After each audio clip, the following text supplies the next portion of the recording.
छोट छुआटीए जन्म हुए 21 हुए जन्मवार्षिकी हुए बापा माने ना दियंती किंतु ओडिसा रे एबे नाम परिवर्तन चली कथा होची मो बस जेतेबेले ओडिसार पूर्व सरकार बा ओडिसार पूर्वतन मुख्यमंत्री श्री नवीन पट्टनायक ओडिसार जनसाधारण मानक पई सहर को सहर सहित जोड़िबा एवं सहरर आखपाख अंचल रे थिबा गाँ गुडी को सहर सहित कनेक्टिविटी को स्ट्रांग करबा पई जेतेबेले मो बस रो सुविधा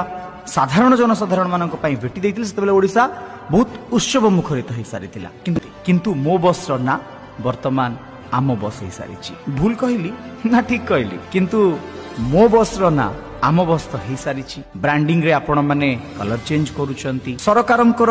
राज्य राजस्व अनेक प्रकार अर्थ भी आपण माने विनियोग करूचंती किंतु कथा होची एया जे लोक माने ता द्वारा कोन बेनिफिटेड होउचंती लोक मानकु कोन फैसिलिटी एक्स्ट्रा मिलुची ना लोक माने सेही फायदा जोटा पूर्व सरकार देथिले सेही फायदा सहित एबे भी अब्याहत फायदा पाउचंती जदि लोक मानकु कोनोसी नूतन फायदा मिलिनी ताहाले ना चेंज करी लक्ष लक्ष कोटी कोटी टंका इन्वेस्ट करिवार मानेटा कोन गादी रे बसिबा ठीक कथा दलबल निर्विशेष रे दल को प्रायोरिटी दबा ठीक कथा किंतु जनसाधारणंकर अर्थ राजस्व सारी निजर ब्रांडिंग को स्ट्रांग करिबा पाई राज्य राजस्व अर्थ को विनियोग करी एभली भाबरे लोकमानंकर मानसिक संतुलन सहित खेलंतु नाही।